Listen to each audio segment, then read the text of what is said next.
10절에서 16절 읽으신 내용을 가지고 이단의 특징 또는 거짓 교사의 특징이라는 제목으로 은혜를 나누고자 합니다. 지금 베드로후서 2장에 들어와서 이단에 대해서 계속적으로 지금 말씀을 하고 있습니다. 지난 시간에는 거짓 교사들이 어떤 사람들이었는가, 또 그들이 어떠한 그 논리로 이런 예수님의 재림을 부정하고 부인하고 또 교회를 미혹하고 성도들을 미혹했는지에 대해서 살펴봤다면, 오늘은 그 거짓 교사, 즉 이단들의 내면적 실체가 무엇인지, 도대체 왜 교회에서 이런 짓들을 하는지, 또 교회를 향해 이런 이상한 행동들을 하는지를 살펴보는 시간을 갖도록 하겠습니다. 자, 제가 먼저 말씀을 읽도록 합니다. 10절 말씀입니다. 특별히 육체를 따라 더러운 정욕 가운데서 행하며 주관하는 일을 멸시하는 자들에게는 형벌할 줄 아시느니라. 이들은 당돌하고 자긍하며 떨지 않고 영광 있는 자들을 비방하거니와. 오늘날 우리 한국에서, 이 한국 땅에서도 이 3대 이단이라고 하면 그 중에서도 가장 막 부흥하고 뭐 이런 사이비들을 꼽으라면 첫 번째 신천지, 두 번째 하나님의 교회, 세 번째 구원파, 이 정도로 꼽을 수가 있습니다. 한국에서 생성돼서 지금 뭐 이게 교회를 현혹하고 이러는 데죠. 그런데 이들의 행동들을 가만히 보면 이 이단들의 특징이 여기에 10절에 나온 내용과 너무나도 이건 뭐 똑같습니다. 이 사람들 참 당돌해요. 여러분, 자기들이 잘못된 교리를 할지라도 자기들이 포교를 하려면 믿지 않는 자들에게 포교하는 게 맞지 않겠습니까? 그런데 이들의 타겟은 믿지 않는 자들이 아니라 교회를 다닌다라고 표시하고 있는 교패가 붙어있는 가정을 타겟으로 잡고, 심지어는 교회를 와가지고 교회를 또 포교하려고 하는, 목사님을 포교하려고 하는 이런 어떤 당돌한 생각과 행동들이 있다. 이건 도저히 이건 뭐라고 표현을 해야 될지 모르겠어요. 그리고 자긍하며 자기들의 이 잘못된 복음, 멸망으로 치닫게 될 이 복음이 자기들에게는 영원하고 생명을 주는 것이라고 착각하고 이 자긍하고 있다라는 거예요. 나만 알아. 당신들은 모르지? 교회 20년, 30년 다녀도 모르지? 이러면서 자기만 아는 그러한 복음인 양 자긍하고 있다. 또 이런 행동을 하는데 떠는 마음이 있어요, 없어요? 어찌나 담대한지 모르겠어요. 저는 긍정적 측면에서 이런 담대함은 우리 믿는 자들에게 있어야 될 줄로 믿습니다. 세상을 향해, 어둠을 향해, 이 권세자, 주관자들을 향해 이런 담대함이 있어야 된다라는 거예요. 근데 오히려 이단들과 거짓 교사들이 이런 떨지 않는 담대함이 있더라는 거죠. 그리고 영광 있는 자들을 비방한다. 교회를 비방하고 목사를 비방하고 열심으로 신앙생활하는 성실한 그리스도인들을 비방하더라. 뭐 오늘날 이단들과 다를 바가 없습니다. 똑같습니다. 이 내용을 이미 2000년 전에 베드로 사도를 통해 다 기술하고 있다는 거예요. 자, 11절 제가 더 보겠습니다. 더 큰 힘과 능력을 가진 천사들도 주 앞에서 그들을 거슬러 비방하는 고발을 하지 아니하느니라. 천사도 포기한 인간들이라 이 얘기예요. 이런 것들 하나님 앞에 고발해 봐야, 여러분, 고발을 하는 것은 이유가 뭐냐면 바로잡기 위해서입니다. 우리도 세상에 뭐 법원에 고발을 하고 이러는 것은 어떤 이유냐면 잘못된 것을 고치고 회복하기 위해 법의 힘에 호소하는 거예요. 근데 천사들도 이런 이단들은, 이런 어떤 잘못된 거짓 교사들은 아예 그냥 하나님 앞에 참소도 하지 않는다, 고발하지도 않는다. 왜? 해봐야 고쳐질 기미가 없으니까. 이게 그만큼, 그렇다고 뭐 아예 이단들은 건질 방법이 없다, 그 얘기가 아니라 이 강조법이에요. 그만큼 천사들조차도 포기할 만큼 이런 어떤 뭐 회생의 여지가 없는 이런 인간들이다라는 것을 강조하려고 이 말씀을 했다. 자, 그리고 12절은 여러분이 읽습니다. 시작. 그러나 이 사람들은 본래 잡혀 죽기 위하여 난 이성 없는 짐승 같아서 그 알지 못하는 것을 비방하고 그들의 멸망 가운데서 멸망을 당하며. 여기에 이 이단들을, 거짓 교사들을 뭐라고 표현하냐면 이성 없는 짐승 같다. 우리가 보통 뭐 우리 한국적 표현으로도 그렇습니다. 흉악범들이나 인간으로는 도저히 이런 일을 행할 수 없는 짓을 한 사람들을 뭐 같은 사람이라고 그러죠? 금수길 짐승이란 얘기, 짐승. 이 짐승만 또 못하거나 이 짐승 같은 사람이다 라고 얘기를 하는데, 요즘 우리 애완견이나 애완묘들 많이 키우잖아요. 근데 짐승들 많이 키우잖아요, 집에서도. 그런데 이런 표현을 할 때마다 짐승들이 화를 낸다 그럽니다. 우리가 어때서 하면서 그만큼 결국은 뭐냐면 이 짐승 같아서라는 것보다 오히려 이들은 짐승만도 못한 인간들이다라고 말하는 것이 맞다라는 거예요. 근데 도대체 이 거짓 교사나 이단들이 왜 이런 행동을 하고 왜 이런 판단을 하냐? 그들의 내면에 뭐가 있기 때문에 이런 짓들을 하냐? 성경은 뭐라고 하냐면 탐심 자체가 모든 원인이다라고 말씀합니다. 이단들이 생긴 이유도 여러분 교주가 왜 생겼겠어요? 어느 날 갑자기 내가 예수일지도 몰라 이래가지고 생긴 경우도 있겠지만 그러나 그들의 행동과 그들의 모든 시스템들을 보면 결국은 누구만 부자로 만들어주죠? 교주만 부자로 만들어주고 교주의 권세만 높아지게 만들더라고요. 교주의 말 한마디면 모두가 머리를 조아리고 그 말이 곧 생명이라 여기며 살아가지 않느냐 이 얘기죠. 결국 이 모든 원리를 볼 때 이런 어떤 이단과 거짓 교사들의 모든 행동과 그들의 내면의 원인, 동의는 뭐냐? 그 중심에 탐심이 자리 잡고 있기 때문에 그렇다라는 것입니다. 여러분 심리학자들이 인간의 내면을 좀 이렇게 연구하기 위해서 실험을 했는데 이 루시퍼 이펙트라는 다른 용어로는 루치펜 효과라는 이러한 실험을 한 적이 있습니다.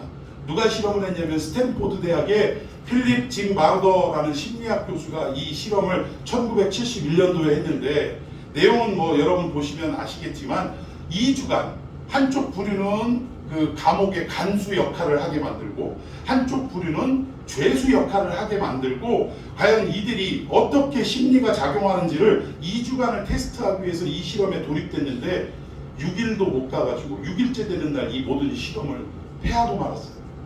상황이 어떻게 됐냐면 이 사람들이 점점 이 역할에 몰입을 하다 보니까 간수 역할을 하는 사람들은 이 죄수를 다루기 위해서 점점 어떤 감정이 드러나냐 폭력성이 드러나기 시작합니다. 심지어는 이 다른 이성에 대해서 이 죄수들을 다룰 때 성폭력까지 이루어지는 이런 이건 분명히 실험인 본인들도 알매도 불구하고 점점 이 역할에 막 심취되다 보니까 정말로 자기가 간수가 된 양 착각을 하고 또 반대로 죄수들은요 자기들이 정말 죄수가 된 양 착각을 하고 이 간수들의 명령 앞에 점점 순종하고 복종하는 모습으로 나타나더라고요. 막 비굴하게 그냥 엎드리는 이런 모습으로 드러나더라는 것입니다. 그래서 폭행을 가하는데도 그 앞에 아무런 항변도 하지 못하는 이런 증상까지 나타나서 결국은 끝까지 인간의 포악함이 막 여지없이 드러나니까 끝까지 실험을 하지 못하고 중간에 멈출 수밖에 없었던 그런 일이 있었다. 여러분 우리 인간을 무슨 존재라고 하냐면 이성의 존재라고 이야기합니다. 근데 여러분 실험해보니까 우리 인간이 진짜로 이성의 존재인 줄 알았어요. 이성적으로 판단하고 이성적으로 행동하는 인간인 줄 알았어요. 그런데 막상 뚜껑을 열어보고 극한의 상황으로 치닫다 보니까 나타나는 모습은 이성의 존재가 아니더라는 거예요. 세상에 짐승들보다 오히려 더 못하는 이런 어떤 감성적이고 본성에 충실한 존재가 인간이라는 것이 여지없이 드러나더라는 것입니다. 자, 우리 13절로 넘어가 봅시다. 13절 제가 먼저 읽고 여러분이 14절 읽습니다. 13절 불의의 값으로 불의를 당하며 낮에 즐기고 노는 것을 기쁘게 여기는 자들이니 이 이단과 거짓 교사들이 그렇다라는 거예요. 불의의 값으로 불의를 당하더라는 거예요. 그리고 낮에 즐기고 노는 것을 기쁘게 여긴다. 여기 낮에 즐긴다라는 것은 낮에는 우리 인간이 즐겨야 할 시간이 아닙니다. 그럼에도 불구하고 뒤집어진 거예요. 그리고 점과 흠이라 너희와 함께 연애할 때 그들의 속임수로 즐기고 놀며 14절 여러분이 읽습니다. 시작. 음식이 가득한 눈을 가지고 범죄하기를 그치지 아니하고 굳세지 못한 영혼들을 유혹하며 탐욕에 연관된 마음을 가진 자들이니 저주의 시작이라. 저주의 자식이라. 자, 여기에 연단된 마음, 탐욕에 연단된 마음이라고 표시가 되어 있는데 우리 그리스도인들에게 있어서의 귀한 용어 중에 하나가 연단이라는 말이 있습니다. 연단이라는 것은 이를테면 이런 거죠. 정금을 만들기 위해서는 이 금을 어디다 집어넣죠? 불 속에, 그렇죠. 도가니에다가 집어넣습니다. 풀무에다 집어넣습니다. 이렇게 해서 뜨거운 불로 가열을 해서 결국은 금 속에 감추어져 있는 불순물들을 제거하기 시작한다는 거예요. 그래서 완전한 금으로 만들기 위해서는 반드시 불이라는 뜨거운 과정을 통과해야 한다는 것입니다. 우리가 그 불 속에 들어가는 과정을 뭐라고 얘기하냐? 연단이라고 얘기한다. 더 나아진 모습을 하나님께서 허락하시기 위해서 주신 것이 연단이라는 거죠. 근데 여기에서는 이들에게도, 이 이단과 거짓 교사들에게도 연단이라는 단어를 사용했는데, 여기 연단이라는 마음, 연단되다라는 말이 헬라어로 균나조라고 합니다. 근데 그 뜻이 운동하다, 훈련하다 이 뜻입니다. 여러분, 사람이 건강한 신체를 가지려면, 즉 근육이 발달된 몸을 가지려면 어느 날 갑자기 뭐 단백질 많이 타먹는다고 이 근육이 생깁니까? 아니에요. 그 근육에 반복적인 훈련과 운동이 있어야 근육이 점점 발달하고 생성이 되는 것입니다. 그런데 여기에서도 이 균나조란, 즉 연단이라는 말은 같은 일들을 반복하고 훈련해서 더 나아진 모습을 갖게 하는 것이 균나조라는, 연단하다라는 단어인데, 여기에서 무슨 말이 파생되냐면 체육관이라는 말이 파생됩니다. 근데 어쨌든 이 우리가 거룩하고 또 성결하고 이러한 어떤 하나님의 사람으로 온전케 되는 삶을 위하여 이 세상과의 싸움에서 연단되고 또 훈련하고 또 운동하는 반복적인 삶을 살아야 하는데, 오히려 이 이단과 거짓 교사들은 무엇에 반복하고 훈련하고 운동된 그러한 상황이냐? 탐욕에 아주 그냥 찌들어 있는 사람이라는 거예요. 탐욕에. 그런 마음을 가진 자들인데, 결국 이들은 하나님이 보실 때 어떤 사람들이라? 저주의 자식들이라. 하나님의 자식이 아니라 저주의 자식이라 라고 분명히 이 베드로를 통해서 말씀하고 있다는 것입니다. 이 탐욕의 연단이 되면요, 탐욕에 반복되고 습관이 되면 제일 먼저 어디가 다쳐지냐면 귀가 다쳐지고 눈이 다쳐집니다. 여러분, 이를테면 여러분 그 뭐죠? 도박 왜 하죠? 도박 왜 합니까? 도박의 모든 기본적인 마음은 뭐 하려고? 영화의 대사, 그 타짜에서 나오는 마지막 그 장면이 일어날 때 그때 나온 단어인데, 여기 오지 마, 가, 뭐 이러니까 뭐하러 왔냐? 그러니까 뭐라 그래요? 돈 따먹으러 왔다. 뭐 이런 얘기가 참 웃으면서, 그 아주 그냥 그 극한 상황에 처해 있으면서도 웃으면서 서로 주인공들끼리 그 얘기를 하더라고요. 돈 따먹으러 왔다. 여러분, 돈 따먹으러 왔기 때문에, 즉 이 도박이라는 것은 남의 돈을 쉽게 어떻게 하려고? 따먹으려고 하는, 남의 돈을 쉽게 벌려고 하는, 가지려고 하는 이 탐심이 도박의 기본적인 마음이에요. 그런데 도박에 훈련되고 반복되고 또 습관화된 사람들은, 여러분, 누군가가 와서 그런 얘기를 하죠. 아니, 도박하면 패가망신합니다. 도박은 장난으로나 하고 심심풀이로나 해야지, 이렇게 하면 큰일이 납니다 라고 하면 그 얘기가 들려요, 안 들려요? 그리고 또 도박판에 가는 자기의 모습이 보여요, 안 보여요? 옆에서 죽어가는 사람들이 보여요, 안 보여요? 귀가 다치고 눈이 다치니까. 탐심으로 연단되면 결국 우리의 귀가 다치고 우리의 눈이 다치게 되더라는 것입니다. 근데 결국 거짓 교사들, 이단들도 이 뭐 자기들 나름대로 뭔가 선한 걸 하려고 하는 것처럼 포장하고 감추어져 있지만 그 내면에는 뭐가 있더라? 탐심이 있더라. 교주는 자기 혼자 뭔가를 얻어내려고 그런 탐심이 작용이 된 것이고, 그 밑에 그 추종하는 모든 이단들은 결국 그들도 뭐 14만 4천 안에 들고 싶은 뭐 때문에? 욕심 때문에. 자기들의 삶과 하나님의 말씀에 대해서 올바른 깨달음은 상관없이 그저 저가 시키는 대로 하면 나는 어떻게 된다는 거예요? 14만 4천 원에 구원자가 된다는 거예요. 그러니까 직장 때려치고 가가지고 막 전도하고 난리치고. 여러분, 한때 우리 중세시대에 그 십자군 전쟁이 벌어지고 할 때, 그때 이 우리 부교, 이 천주교가 참 지금도 그래요. 잘못하고 있는 것 중에 하나가 뭐냐면 이 면죄부를 팔았다는 거예요. 면죄부가 뭡니까? 이 땅에서 죄인으로 살아가다가 사람이 죽게 되면 우리 개신교에서는 천국과 지옥으로 바로 나뉘어지게 되는데, 천주교에서는 중간 단계를 거치게 돼 있다라고 가르쳤다. 그것을 연옥이라고 합니다. 이 연옥에 모든 사람들이 다 머무는데, 이 땅에서 연옥에 있는 가족들과 사랑하는 사람들을 위해서 헌금을 해서 면죄부를 사게 되면 그러면 신부들이 열심히 그 영혼을 위해 기도해가지고 이 연옥에서 어디로 가요? 천국으로 가게 된다라는 이런 어떤 교리를 가르쳤다는 거예요.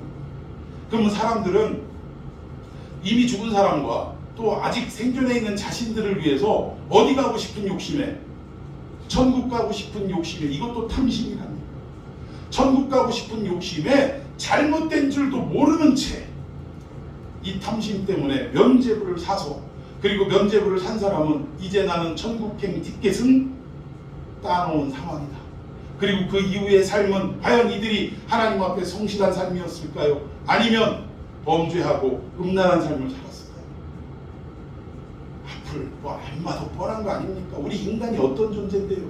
만약 여러분들에게 오늘 하나님의 약속이 임했다고 치십시다. 이제 이후로는 네가 이것만 하면 이제 이후로는 어떤 짓을 한다 할지라도 천국은 내가 보장하노라 라고 약속이 여러분에게 떨어진다면, 그러면 여러분들이 그 일을 했어요. 천국 갈 수 있는 약속을 얻어냈어요. 그리고 그 이후로 여러분들이 어떻게 살아가겠습니까? 예배? 힘들고 바쁘면 어떻게 해요? 빠져. 왜 빠져요? 뭐가 약속돼 있기 때문에. 천국행이 보장됐는데 예배 좀 빠지면 어때요? 살아가다가 뭔가 허물과 죄악에 당길 수밖에 없는 이런 상황에 여러분도 어떻게 하겠어요? 뭐 이 정도야 뭐 천국 갈 수 있는데 뭐가 걱정이야? 타협해요 안 해요? 이게 우리 인간이라는 것입니다. 결국은 탐심이 발로가 돼서 이 거짓 교사와 이단들이 이런 행동을 하고 있다는 것입니다. 여러분, 이게 이단과 거짓 교사뿐만 아니라 우리 인간이 그렇다고 말씀을 드렸는데, 광야 40년의 여정을 한번 생각해 보십시다.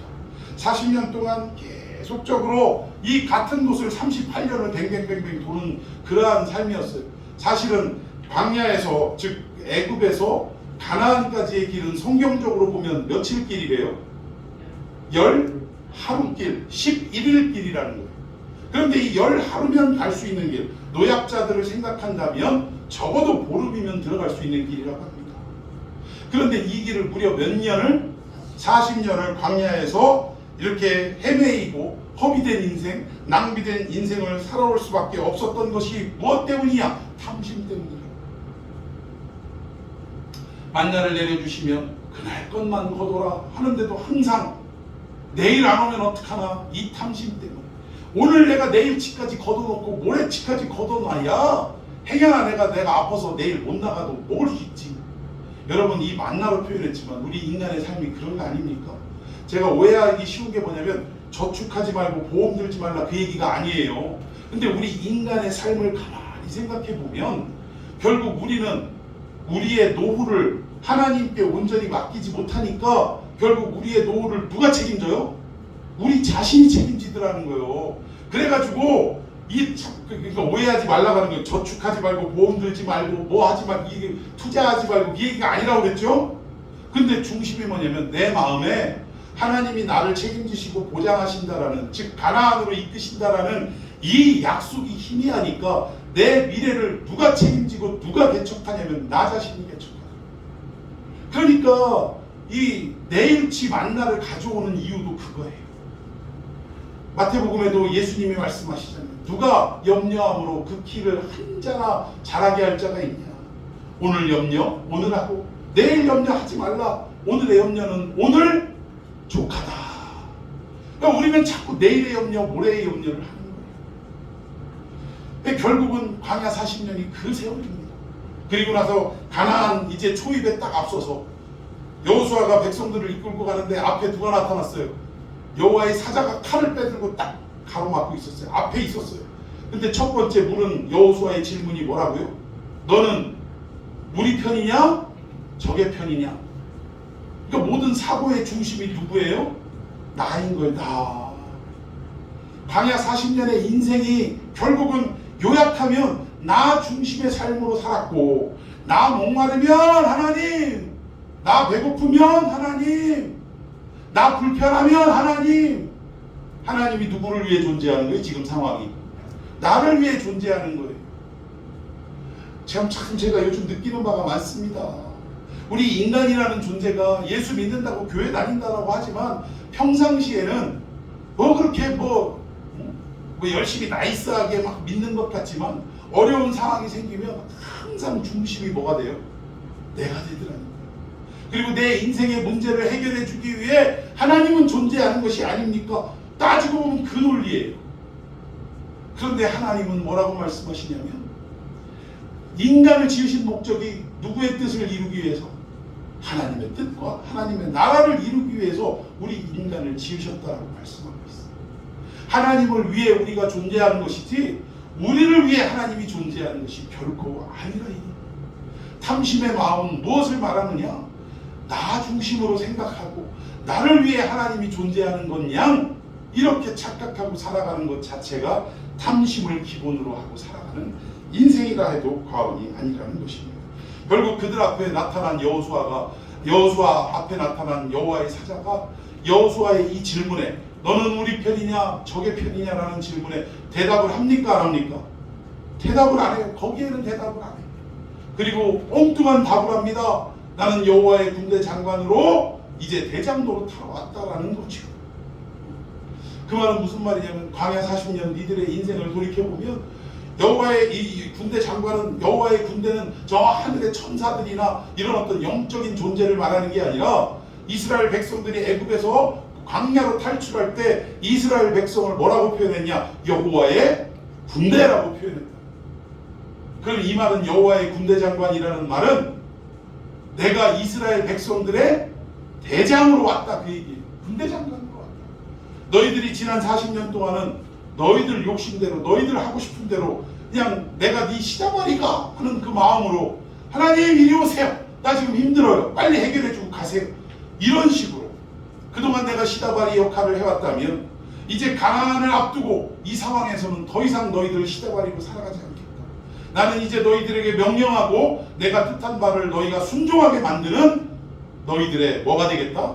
군대 장관이 되겠다. 대장이 되겠다.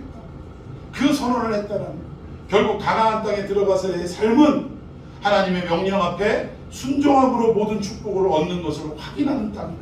훈련하는 땅이다. 여러분 우리는 지금 광야에 속해 있습니까? 가나안에 속해 있습니다. 아직도 나 필요한 거 하나님 빨리 와서 나를 건져주시고 해결해 주세요. 이러한 신앙의 패턴이라면 나는 아직 소속이 어디에 머물러 있는 신앙이다? 광야에 머물러 있는 신앙. 그런데 내 상황과 형편과 처지조차도 하나님 나의 가난이 하나님의 뜻을 위해서 필요하다면 감수하겠나이다. 내가 이 땅에서 억울한 인생을 살아가는 것이 이 일을 통하여 하나님이 이루신 바 계획하신 바가 이루어진다면 하나님 족합니다. 할렐루야 영광을 올려드리겠습니다. 그러나 예수님에게처럼 주님께서 할 수만 있으시면 아버지께서 허락하시기만 하면 저를 이 경제적 고통에서도 벗어나게 하여 주시고 기도가 여러분 차원이 달라졌죠. 무조건 나 지금 배고프고 목마르다고 빨리 달라고 했던 우리의 모습과 이제는 배고픔과 목마름조차도 하나님의 뜻이오거든 감수하겠나이다. 그러나 주께서 허락하실 수만 있다면 이 목마름과 배고픔에서 해결받게 하여 주옵소서. 벌써 달라진 거예요. 이런 사람들은 어디에 머물러 있는 사람이다? 가나안에 머물러 있는 사람. 저는 여러분들이 광야가 아닌 가나안 땅에 머물러 있는 성숙한 성도들이 되기를 예수님의 이름으로 축원해 드리겠습니다. 탐심이 이렇게 광야 생활처럼 우리의 중심에 있다 보면 결국 하나님이 어떤 존재로 바뀌어지냐? 알라딘 요술램프의 지니로 바뀌게 되는 거고, 또 우리 전라동화로 말하면 우리에게 뭐만 있으면 막 뚝딱뚝딱 나와요. 도깨비 방망이만 있으면 금 나와라, 뚝딱, 은 나와라, 뚝딱 다 나오잖아. 하나님이 우리에게 도깨비 방망이와 같은 존재로 전락하게 된다는 것입니다. 점점 이 기독교조차가 뭘로 바뀌게 되냐? 종교적으로 바뀌고 샤머니즘처럼 바뀐다는 거예요. 여러분 이 종교적이라는 것은 세상적 종교를 말하는 거예요. 뭐 어떻게 따지면 기독교도 종교일 수 있고 또 어떻게 따지면 기독교는 일반 종교와는 차원이 있습니까? 없습니까? 차원이 있는 건 다른 거예요. 구별된 거예요. 그러니까 그런 차원에서는 종교라고 말할 수 없는 측면이 있고 또 어떤 측면에서는 하늘에 제사 드리는 게 그게 종교라는 한자의 단어 뜻풀이 아니겠어요? 그러니까 우리는 하나님께 제사 드리는 예배 드리는 자들이니까 또 그런 의미에서는 종교라고 말할 수도 있다라는 것입니다. 근데 어쨌든 우리 기독교가 점점 기복적으로 바뀌게 되고 샤머니즘적으로 바뀌게 되고 여러분 교회 안에서도 이런 일들 많이 있잖아요.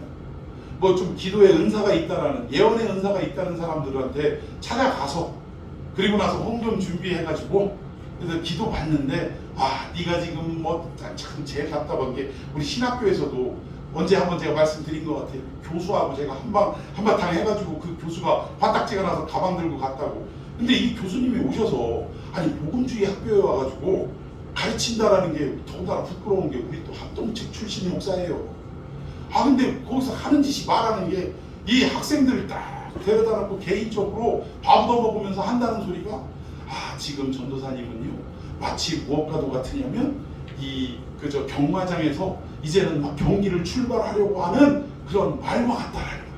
그런데 이 말들의 특징은 보면 어때요? 이 눈 옆에 뭐를 갖다 붙여놨죠? 좌우를 보지 않도록 이렇게 막아놨잖아요. 앞에만 보고 목적지만 보고 달려가도록 이렇게 막아놨잖아요. 그리고 나서 지금 그 울타리 안쪽에 지금 이게 탁 걷어지는 순간 이제 달려나가는 거 아닙니까? 전도사님은 지금 그런 상황이에요. 자기가 기도해 보니까 그런 상황이라. 그러면서 어렵고 힘들어도 좌우 보지 말고 이제 하나님이 출발하면은 이제 목회를 시작해라라고 하면 개척해서 달려가기만 한다. 이런 얘기를 하고 있어요. 여러분 이런 얘기가 무슨 얘기예요? 네? 이거 뭐라고 그래야 돼? 우리 그 점쟁이들 말하는 거 그런 거 있잖아요.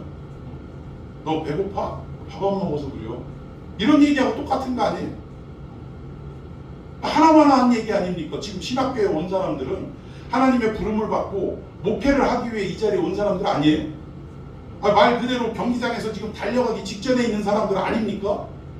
뻔한 얘기를 그걸 기도해가지고 했다고 현혹을 하고 학생들은 그 어려운 상황 속에서도 또 그냥 막 밥 사드리고 또 봉투 준비해가지고 이거 도대체 부흥인지 뭔지 제가 그래가지고 화딱지가 나서 좀 교수님 준비 좀 하고 오시라고 도대체 여기 와갖고 무슨 천국 가면 황금길이 쫙 펼쳐져 있고 뭐 이런 얘기를 하시냐고 뭐 이랬더니 그 얘기를 가만히 듣고 있다가 대꾸도 안 하고 갑자기 가방을 막 싸더니 나와버리는 거예요.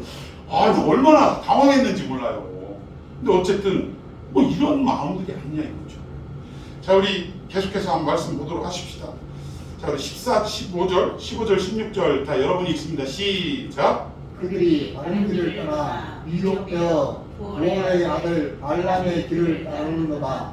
그는 불의의 삭스를 사랑하다가 자기의 율법으로 말미암아 책망을 받되 말하지 못하는 나귀가 사람의 소리로 말하여 이 선지자의 미친 행동을 저지하였느니라.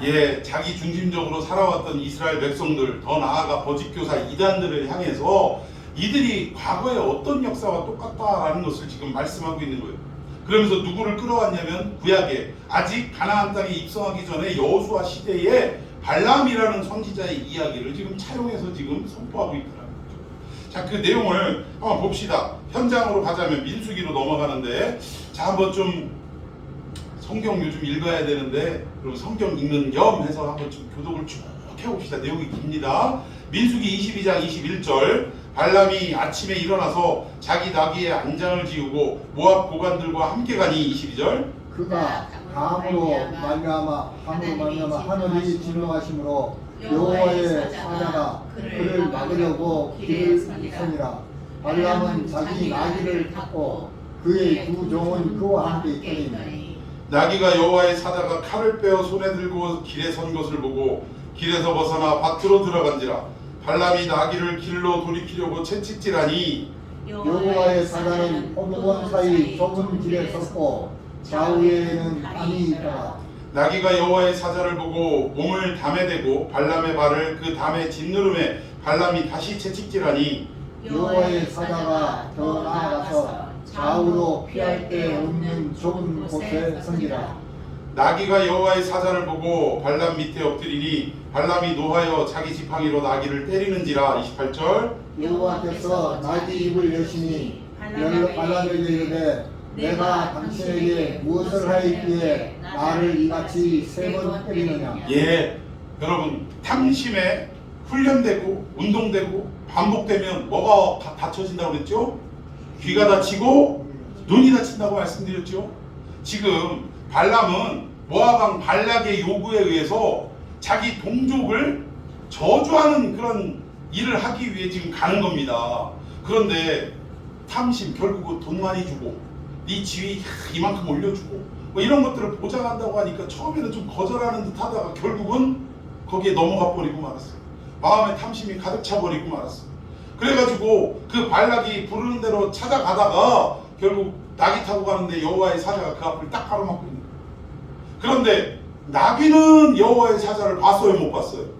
세상의 그 미물, 짐승은 눈을 열어 여호와의 사자를 봤는데 정작 하나님의 선지자라고 말하는 발람은 봤습니까? 못 봤습니까?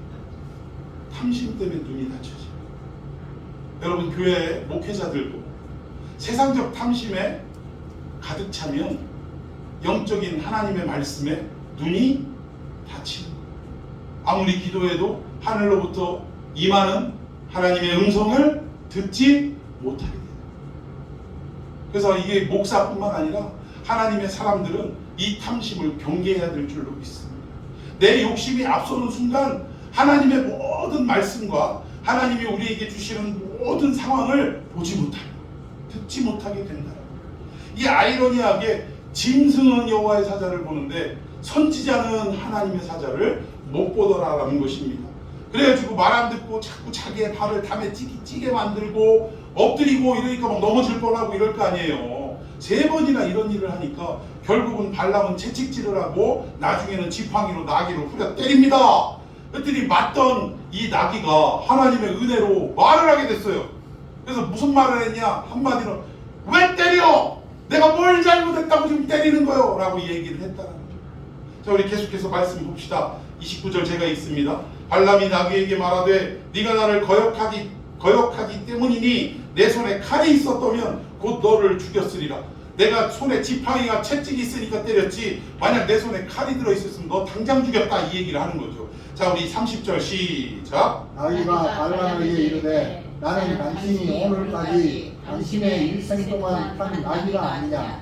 내가 언제 당신에게 이같이 하는 버릇이 있었더냐? 그가 말하되 없었느니라. 예, 언제 내가 당신 말 안 들은 적 있어?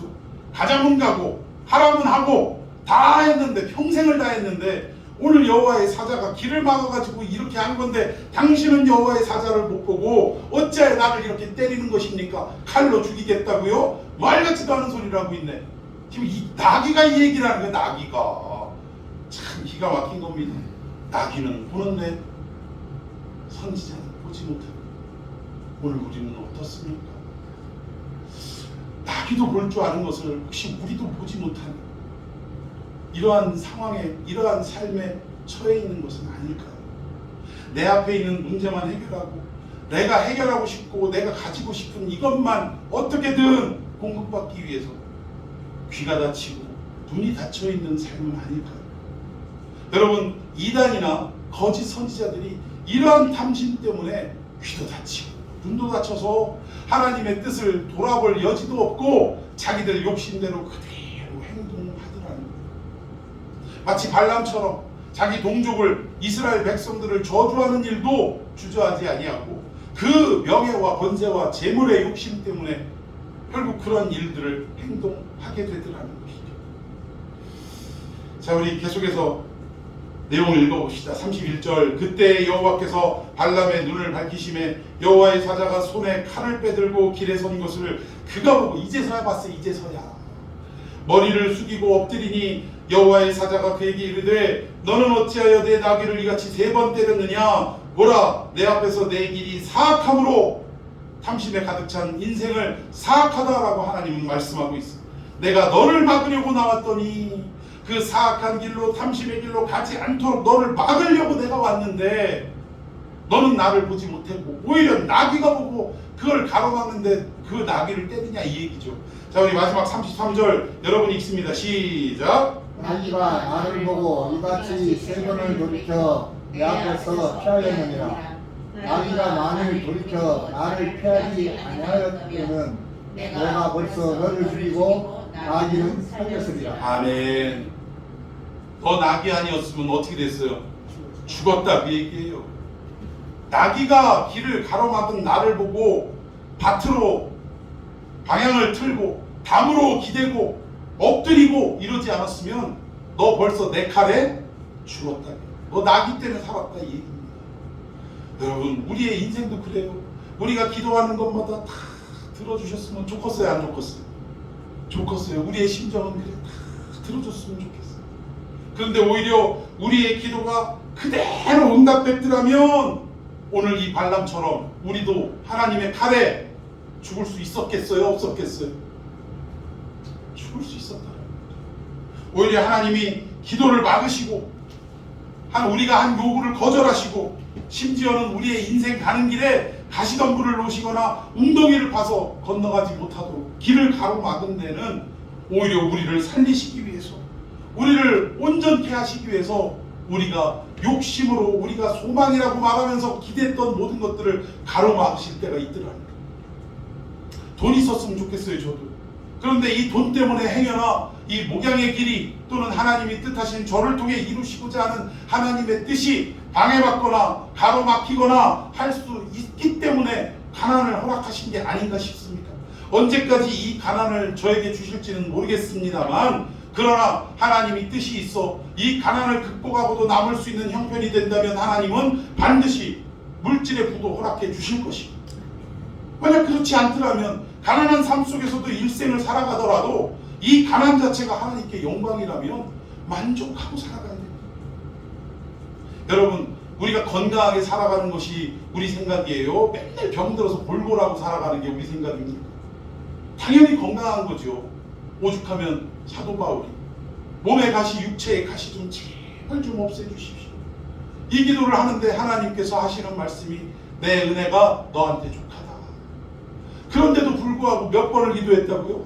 3번을 기도했다는 3번을 기도했다라면서 얼마만큼 그 몸의 가시가 바울에게 있어서는 핸디캡이었고 없어졌으면 좋겠다라는 괴로움이었겠냐 이 얘기입니다. 이것이 몸의 가시라고 표현이 됐지만 물질로 표현될 수도 있고 건강으로 표현될 수도 있고 인간관계로도 표현될 수도 있고 수많은 명예와 권세로도 표현될 수도 있다는 것. 이 땅에서 우리가 얻고 싶어하는 그 어떤 것일 수 있다는 것입니다. 그런데 하나님께서 바울을 평생의 부자로 만드셨어요? 가난하게 살게 하셨어요? 가난하게 살게 하셨어요. 가다가 헌금 떨어지면 지원해주는 헌금 떨어지면 무슨 일을 했죠? 천막 깁는 일을 했어요. 수선하는 일을 했습니다. 그렇게 해서라도 그는 먹고 사는데 전심을 한 게 아니라 오히려 복음을 증거하기 위해 힘을 얻어야 되니까 먹었다라는 거예요. 왜 그런 얘기 있죠? 너는 먹기 위해 사냐? 뭐 그런 얘기 있잖아요. 너는 직장생활 하는 게 갑자기 제가 생각 안 나네요. 살기 위해 먹냐? 먹기 위해 사냐? 뭐 이런 얘기 있잖아요. 질문. 사실은 그 질문 자체가 질문 자체가 같은 듯 하면서도 사실은 의미가 다릅니다. 살기 위해 먹는 것은 내가 살아가면서 무언가를 하기 위한 사명으로 산다 이 얘기예요. 먹기 위해 사는 것은 이 땅에 어떤 기안 팔사인가요? 그 친구 하는 얘기가 이왕 태어난 김에 살아가는 거래요. 자기는. 아니 이런 무책임한 말이 어딨고 하나님 앞에 불충이 있습니다. 이 땅에 태어난 것은 다 하나님이 뜻이 있어 보내신 거예요. 그럼 뭐하라고 하나님의 뜻을 이 땅에서 이루어가라고 보내셨는 줄로 믿습니다. 그렇다면 우리는 결국은 이 땅에서 돈이 있어도 무엇 때문에 돈이 있어야 되냐면 하나님이 우리를 보내신 뜻을 이루기 위해 돈이 필요합니다. 그러니까 어떤 상황이냐 이 생각하느냐 여기에 따라서 하나님이 기뻐하시기도 뭐 내용은 같아요.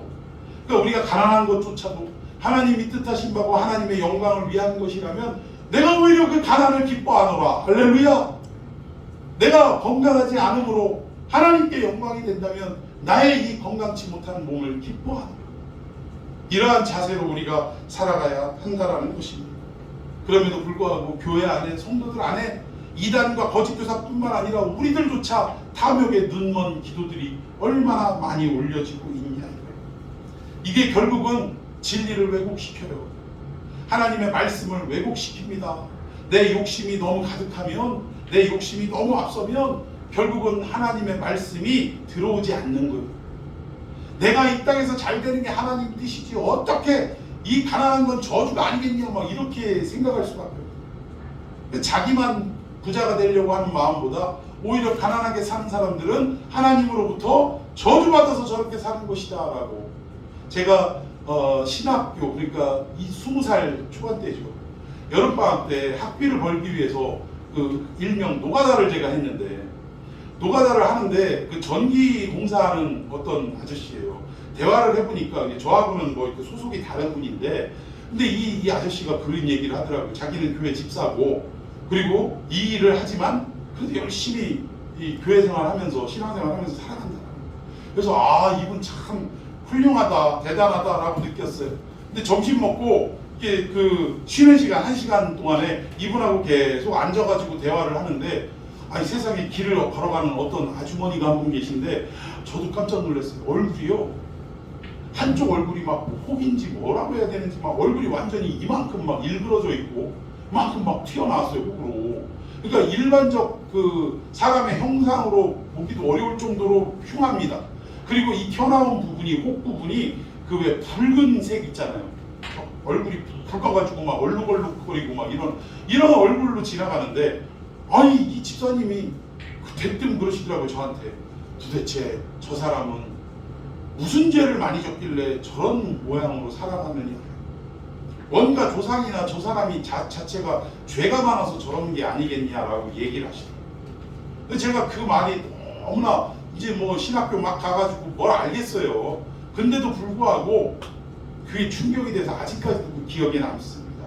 결국 이것이 우리가 하나님의 말씀을 당신 때문에 왜곡시키게 되면 결국 우리가 부자가 되는 것이 하나님의 축복이라고 무조건 얘기하고, 심지어는 부정한 짓을 저질러서 부를 축적했음에도 결국 그 사람은 축복받았다라고 평가할 수밖에 없고, 가난하게 사는 사람들은 결국 저주받은 사람이라고 말할 수밖에 없다. 건강한 사람은 축복이요, 병든 사람은 죄값을 치르는 것이라고 평가할 수밖에 없는 지경에 이르게 되더라고요. 결국 기독교가 점점 어떻게 되는 거예요? 하나님의 본 의지와는 상관없는 결과물로 나타나기 시작하더라는 것입니다. 이게 결국은 초대교회에 나타난 이단들과 거짓 교사들의 특징이라는 거예요.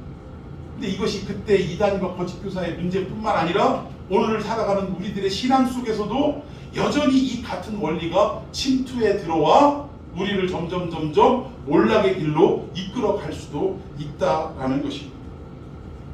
성경에서 오늘 본문에서 말씀한 것처럼 이성 없는 짐승과도 같은 삶을 살아갈 수도 있다는 거예요.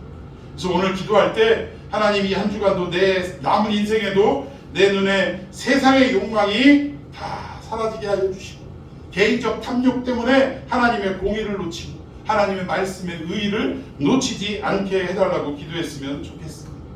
우리 안에 인정받고 싶어하는 욕망도, 또 명예 얻고 싶은 욕망도, 하나님이 허락하신 궁깃보다 더 많이 가지고 싶어하는 이 욕망도 다 물리쳐 주시고 인생의 눈이 띄어지는 역사가 일어나게 해달라고 우리 주님의 이름을 뜨겁게 부르며 함께 기도하겠습니다.